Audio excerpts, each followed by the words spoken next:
2486722711 eni Jimmy Cliff na nam Biney Krobea Asante mene ju na no no chirechire mu ene da cropot no so de wantumi anka wose enche kura ano no da kokoda nche ne a o kire se National Economic Dialogue iya no so omanfo a omcha adwen fa sikasem ho no omnyina betwahia nyame ya adom abusumi ekowura mi de toso miensa ende toso enan na afei yehunu se de o man sikasem ye betumi adada no ede afre eno so wo kan wa sempa no akire no wode toaso se toafo ye o che sikasem so atofo sen so nyankropo ya adom a usumi ekowura mi de toso dubaako ono so ade akomazika budget no eba betu edwa na afei eno so wa kirechirem ni nsem ni bi A few days time, President Mama will be addressing Parliament. He will be delivering a message on the state of the nation to Parliament, and he will take the opportunity to delve deep into our current economic state, what we inherited, and what plans there are going forward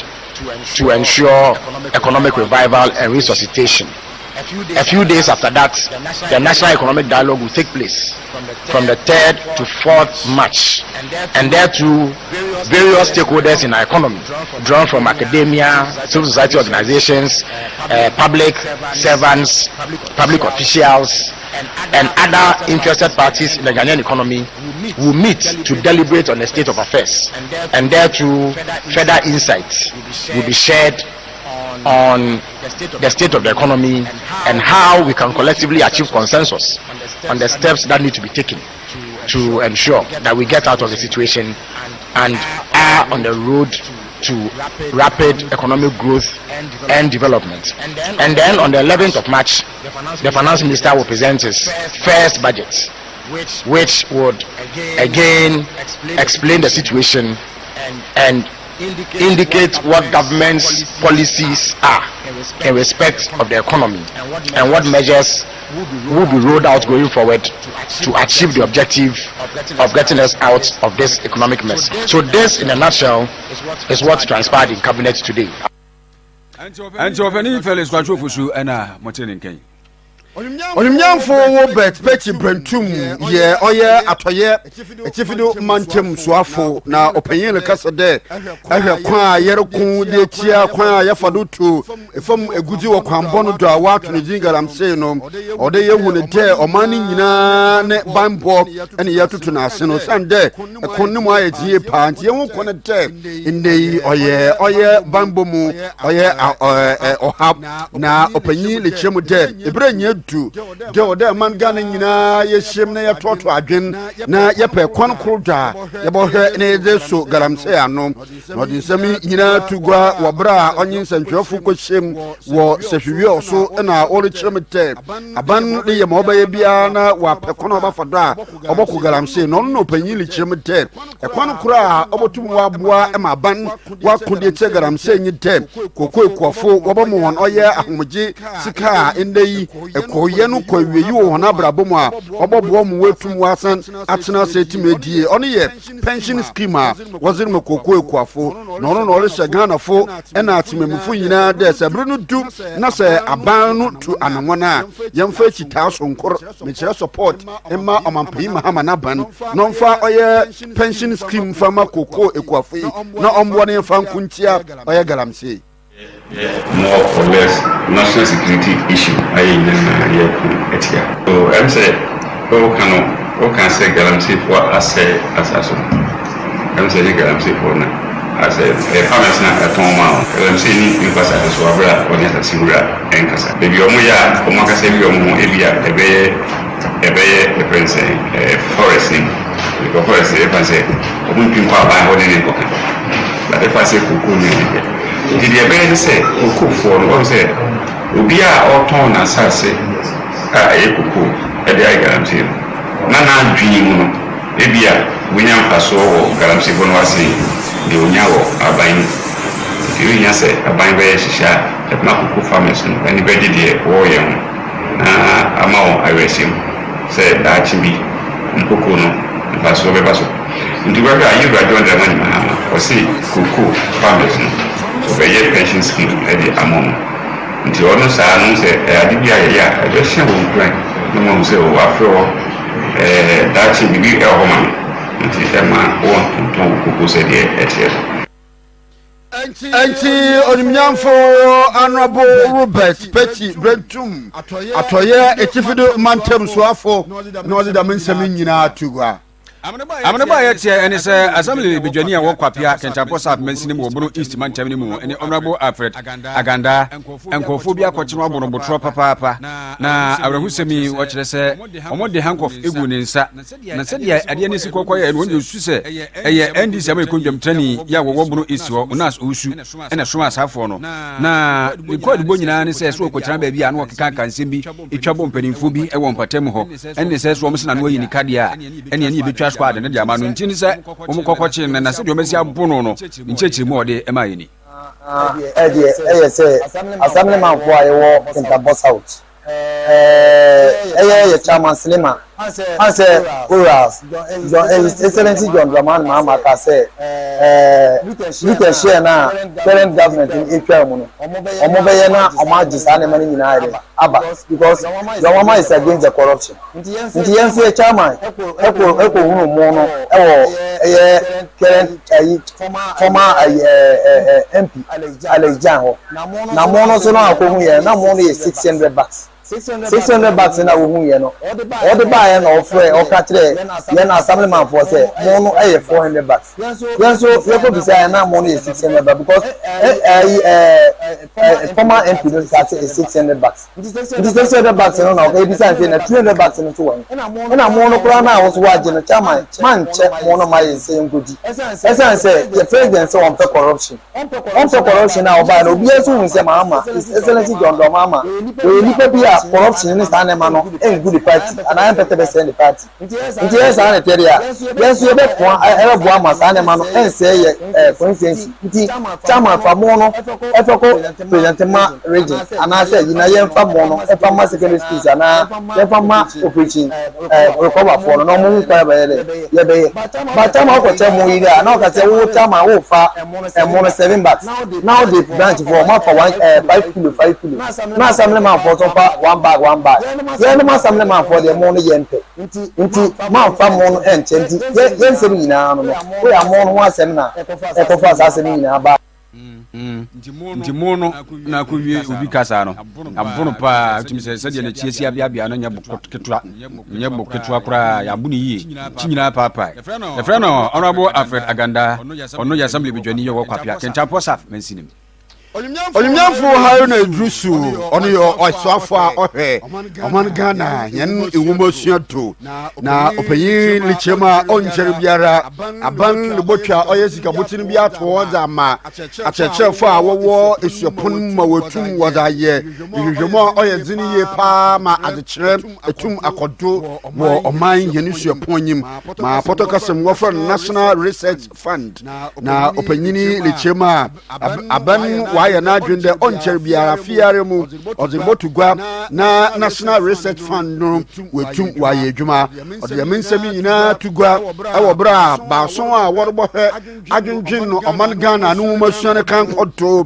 bra na wopa wontuma wo framantem no no na onyamfo ha na drusu orhye oye suapon mu achechirefo na banodifo bodte abane nyitirimupo biara de ono dwumaji a wodi wo suapon mu no woni nyama tutuye no ono aban zi ne kono ba wurawuram no le chem de mpono se aban ba wurawuram woni dwumadini mu a oyema mran kirede aban nye ene wo baye mran kirede se aban pede owuru won dwumadini a odo ko Ghana Tertiary Education Council na okoje afutu odifi woni nchen dema na aban baye no le chem de ofi oya ebro no odi de masami tugwa nda na ansa no odikese nda otodu idu anano dono aban dibotugwa ebra inde oye National Research Fund no obeye adwuma. Some key issues I need to respond to at the policy level so that during question time you may not want to go back into those issues.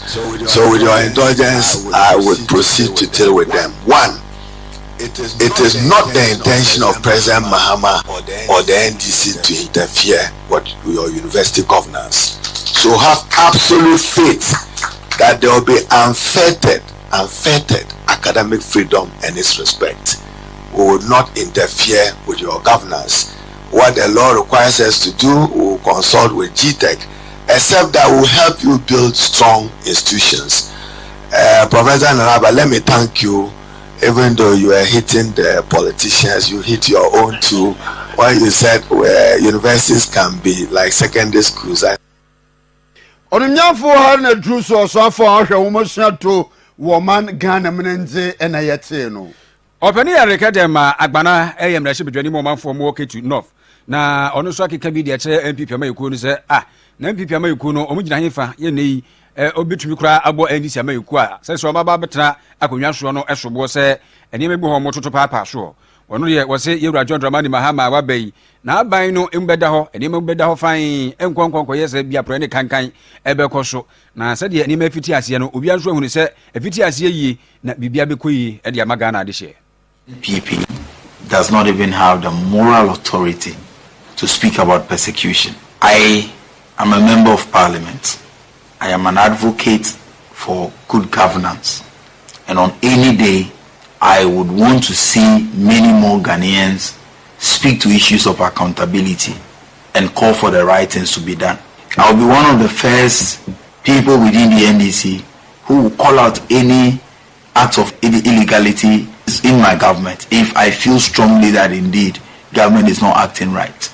But this pretense and the hypocrisy of the NPP when it comes to these issues, matters of rule of law. Look, we're in this country for 8 good years. We saw the blatant disregard for rule of law in this country. In this country, under President Akufo-Addo and the erstwhile NPP administration, we saw even people being held in police custody, even when court had given an order for them to be freed. We saw unprecedented number of raids by national security on people's properties and homes. And so if all of a sudden, just a few days or weeks after handing over, the NPP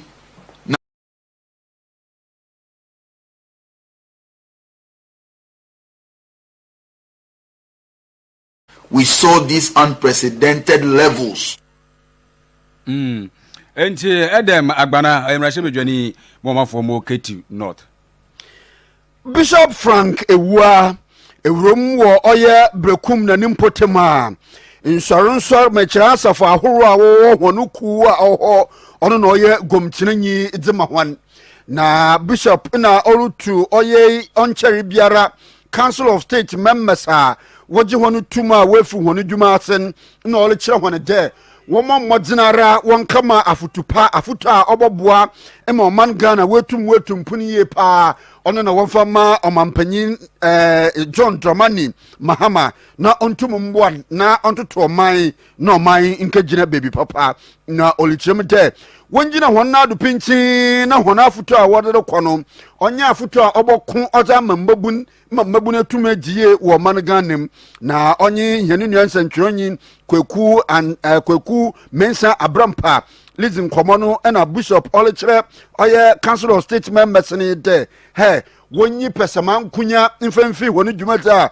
wolko akodzinumu na wonya akukuduru anum ya dzini ye pa na ofontu omampanyinfo na omwa na oman Ghana ntum nkonanyim mpanyinfo no ye jimudi ye nimsemu ya nyansafo amadwuru mu do entima ya pa musem kotuma mpanyinfo die ye sram mo kono yakoma youth no ene region mu nyina nkrofo na sa Ghana nyina koma ena ye di ama musem nkonkokon ye konmaye nti ye bepa bache woni die kwanso mo kanokre mumma sika anase akontu anase nimonyam pebi emma munko huma mpanyina ne sromo a modruba bia munya kukudro na babia no kreda no mon kanchera no na mon fa no kranto mon ko ese o mampanyina bibia yo okay menti mrantie no ne ade basape na chese modi yewamo nti mafutu a mede be mamu no se ewade kam ho na nyansa no nimdi ode ma Solomon no onfasa nyansa no bi mamu na motumi ne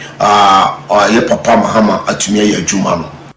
Bishop Frank Ewua oye chairman Zima Local Council of Churches wo brekum na nanu si no na Prophet Prince Ofori ona ye kofar by penyina oda asafa nidiniti Pillar of Judah Ministries International anu wo brekum na onu so chem de Council of State about to look at the ordinary day chilpa no hune de imbebunsu nya kwenja de watu abama wan mwako Council of State na oyaza o de yebo hene ho abado wo ye pa se imbebuna ko Council of State membership no do a oboa ni senchin de imbebun nye omane da cha ehwo no wo baba ye banojefu wo manyimu nti se inde wo nya kwenja oyaza ye nyina wo de yebo ye no ho abado say papa Muhammad Bano or share Ghana for Bosse or Ba, obey you sumo bruno, and I think so was Shasia or ye. Intermediate say Council of States, Titinina, Nim Senka, Penifon, tis a you to need you Council of State, Nessa. So, no matter me, Penny, Ama, a foot trace of the mountain in Akoswa, me move on be a woman. I think so in the or minor and Pidja, never warm on Swama. The we are on my tutorial because on a catching of Ejina on Swa, or meeting a cat, dear Somaka, Radis right.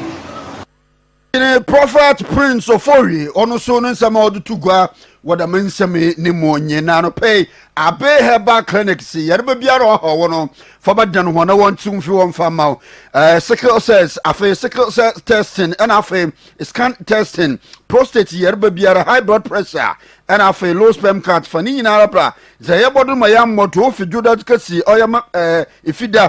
And upon on some company Bruno Num, when it's a quan water or so a patrapa, what ben oye a patrap new sites, a patratan or so a patrapa new sites, what ben a patrapa Johnson Wara from 0243345392 na one more. A fair promise heba, a pair oye and me be drew. What the sign yerba, what the song when a man you when a man how different my young num na yadaboy and hoban for yerba. Come cast be a nima, or a promise heba, bomber general for cotton where you were doom, ya ben matter this asafono, or your boss about plaza, as a oye asaya, or your pa FM or your pa TV, yes, Mujumana Wana. Promise heba wo from 0535544681 na promise heba wo mbo Jinad bi chere sa de ache be paduane papadi breakfast ni nyina ye krado ho Jinad bi catering services nuane de wa wani tua so for mo na asase awoso esanse ne nsa no webo ade bi a wo ye programs a wo do ni nyina nso no o de ye order no ye de beba nya ba be so mo fe wo do ni chiremu adum Access Bank hono a Max Buy Ghana hono a on sabe kan 0247009999 and your birthday Gloria Ofori or Amstead ifri Sofu John ho and CM Emma move Gloria picture to ha Gloria Ofori or Amstead hona ku school ifri Sofu John so ma happy birthday yani Jimmy Cliff na ba aboa no ma ye kama samfo ni Korea me di Krobea Asante meniminu Uncle Ebo Biney